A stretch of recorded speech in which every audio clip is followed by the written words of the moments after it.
Welcome back to The Real Story. My name's Daniel Hammond. I'm here with Jason Howard. And Jason and I were discussing, what's Jason doing here? What am I doing here? Why are we here, Jason? I'm here to support liberty in New Hampshire. I want to be around like-minded freedom people. You know, live free or die is a great motto. It's a great place to be in New Hampshire. So I thought I'd come check out the event, be around, other liberty lovers, see the information, hear the speakers, enjoy the day. What a great day to be here in New Hampshire. And once again, what a motto, live free or die. Because you get your choice. You can either live on your knees, right, and maybe lick the boots of people, or you can stand on your legs and say no and resist. And my viewers, or any of the people that at some point watch this, they're going to have to make that decision. Do they want to be bootlickers, or do they want to be free people? Do they know what the true cost of liberty is? True, it's a good question. I mean, the other question is, I wonder how many people actually don't realize that they're enslaved.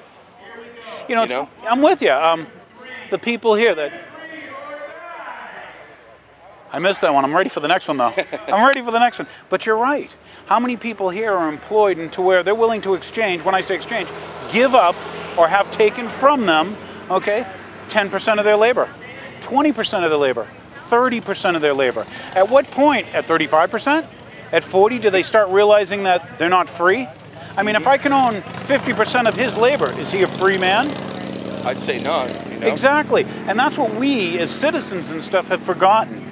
That we are the sovereigns. That's right, a good word to look up. Now, the word usury, but I won't go into too much deep stuff, but once again, I'm here with Jason. I'm here at a Live Free or Die rally in the wonderful state of New Hampshire, in the town of Jaffrey.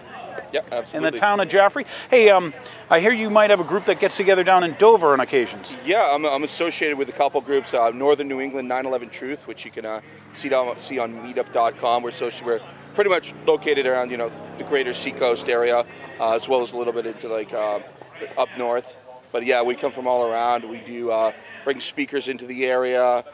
We do truth actions. Sometimes, just spontaneous, but we go out, we hit the streets. We'll bullhorn local towns. You can see us on YouTube, bullhorning downtown Portsmouth, downtown Durham, about 9/11 Truth, handing out DVDs, just trying to wake the people up. Excellent. So once again, you as a person, just as a man, you don't buy the guy in a cave thing? No, not at all. I got some major questions about what actually happened on that day, and so far, I mean, they have not been successfully answered by anybody in the government. I mean, how does a guy in a cave make the world's greatest air defense stand down? Exactly. I mean, he just pressed the button. Hey, NORAD, hi guys, and let's just stand down. I mean, excuse me, a little bit of Japanese. I didn't mean to, the Japanese don't deserve that much hassle. But I don't know how to speak Arabic. But if I did know how to speak Arabic, yeah, can I just call NORAD and go, oh, by the way, why don't you guys go do something else? And the other thing is, I mean, the government would like to give us this idea, which people love to buy into, because people love to say, oh, well, the government's so inept, they can't do anything right. Of course, we still buy into the system, give it government, and validate it. The real problem is, but if this was just a monumental failing, if this was just a level of incompetence, how come nobody was fired? Exactly, that's interesting, because nobody was. Matter of fact, they were probably promoted. Yeah, exactly. In fact, I mean, we got George Tenet, head of the CIA. He was given the medal of freedom, for Christ's sake. You got George Bush reelected. Exactly. I mean, he's a guy on watch. In fact, every single person in key positions that had a position of responsibility that day was either derelict or not doing their duty, and every single person was promoted. And it's funny, all the people who said, hey, you know what, there's stuff here to watch, like we had FBI agents who said, hey, 72 times I told my superiors there's BS going on. Excuse me. They didn't get promoted, did they? No. Whistleblowers, people that, who come out with the truth, not the media-controlled truth that my, viewers probably used to watching when they switch from this channel and go to another channel, but the, the massive mainstream manipulated media, that's a lot of M's. Absolutely. Those people, that stuff, gee, you ask yourself, well, they've been lied to by that media, and they've been lied to, constantly lied to. If I was them, I'd believe us just out of the gates. Why? Because... are you sick of being lied to, folks? I have to keep on asking that to my viewers. At some point they're going to ask themselves, am I told the truth when I put on Channel 4, NBC, ABC, CBS, CBS? That actually makes sense. If you can see BS, you're on the right channel. It totally makes sense. I mean, my question is, at what point are people in this country going to wake up and take back their country and their government? I mean, here we have the same media that sold the lie of weapons of mass destruction in Iraq, has led to the slaughter of over 4,000 American soldiers. I mean, estimates of maybe 1 million Iraqis. My friends, this is a war crime. I mean, we're talking about, we are committing acts in the name of America now that the same thing the Nazis did. Exactly. The Nazis were an aggressive nation that, you know, preemptively and also used false flag events, exactly, like coincidentally, to invade other countries. Here we are now using the same tactics as a Nazi. I mean, I believe it was Eisenhower once that said that the idea of preventative war was created by Hitler, and I would never entertain a fool that entertained an idea. But now this is doctrine in the United States of America. Where have we gone as a country where now we don't believe in just war or defending ourselves? We now believe in invading sovereign nations, regardless how good they are or not, but I mean invading them just purely because they potentially could be a threat at some point, which could potentially be anybody. So essentially we say we can invade and create aggressive acts against anyone. And you know what, folks, if you don't believe if you don't think they care about any life, they don't.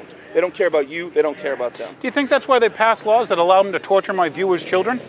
Absolutely, absolutely. I mean, there's even notes now from, I'm sure you well know, memos from the Department of Justice that say President Bush has the authority to sexually mutilate children. John Yoo? Was that the guy who wrote that exactly, memo? John Yoo. Famous memo. Think about what a sick society we are, where now that's common. Hitler, of course, tortured plenty of people, but he didn't admit it to the populace. He didn't talk about it now. And here we are now in America talking openly about our own government committing torture and war crimes. Well, not just that, the big, the documentary movie of the year of last year for the Academy Award, that's right, give me the little Oscar, okay, was what? Taxi Cab to the Dark Side. Yep. Which did what? It documented Americans torturing people to death. So that's the society that we want. And if these people who view this think that we're just going to torture them and they're not going to come and torture you, then you haven't met many torturers, have you? And the other thing is that shows intuitive media censorship. Because when Michael Moore won the Academy Award for his director, that made it on air. Taxi for the Dark Side didn't even make it on the air, so nobody in America that watched the Academy Awards was even aware of that nomination. When Michael Moore wins a nomination, it makes mainstream news. When this documentary that for a shit shirt is showing, the real truth that's going on, they don't show that, and I apologize for. That's okay, but that is once again the mainstream manipulated media. It's like the 3M company took over. You know. Absolutely. The other thing, as far as what you were saying, what can those people in the lens or whatever do to help their fellow people? You said, gee, you do street actions, okay? You get filmed from behind. What can you do to help, once again, what can people do to help inform others?